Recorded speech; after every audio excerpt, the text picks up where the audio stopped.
भैया, हम गायक कलाकार श्री कृष्णा राजभर एक ठे निरंकारी भजन आप लोग के बीच में गावे जाते हैं। ये दुनिया में का कोई लेके आइल बा और का कोई लेके जाई, आई सुनी सबे।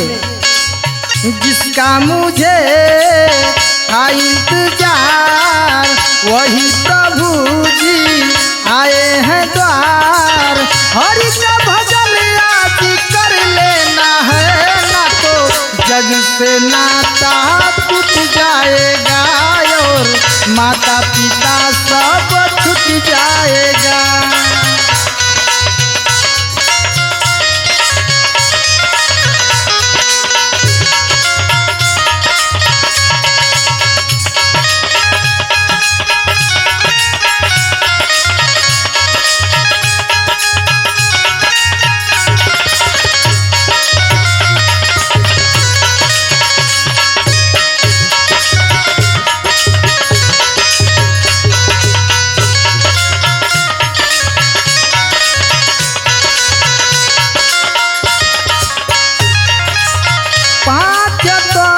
से बनी है शरीरिया,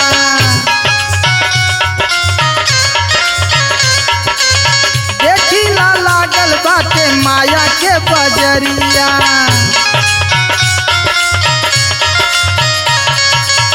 पाँच तत्व से बनी है शरीरिया, देखी ला लागल बाटे माया के बजरिया।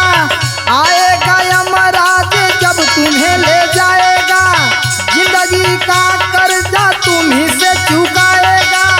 हरि का भजन आज कर लेना है, ना तो जग से नाता सब छूट जाएगा और माता पिता सब छूट जाएगा।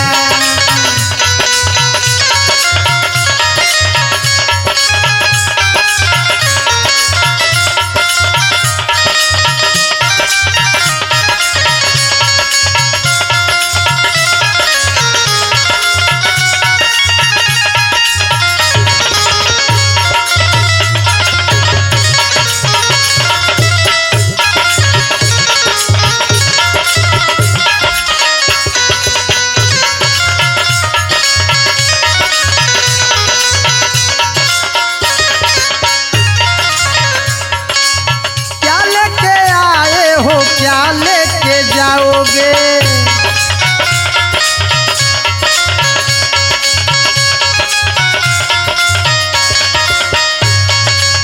मुट्ठी बांधे आए हो हाथ पसारे जाओगे।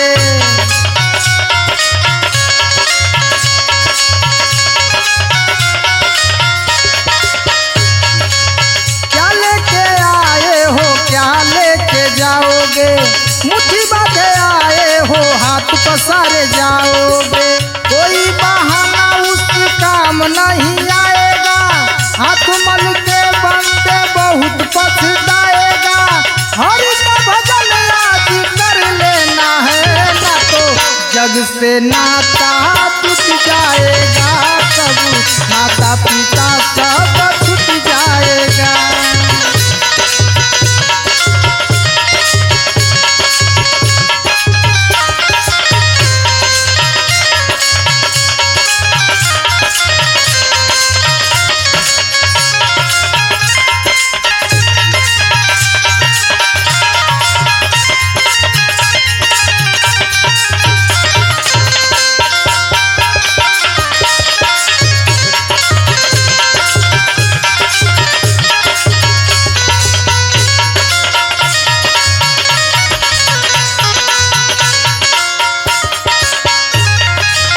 जिसका मुझे था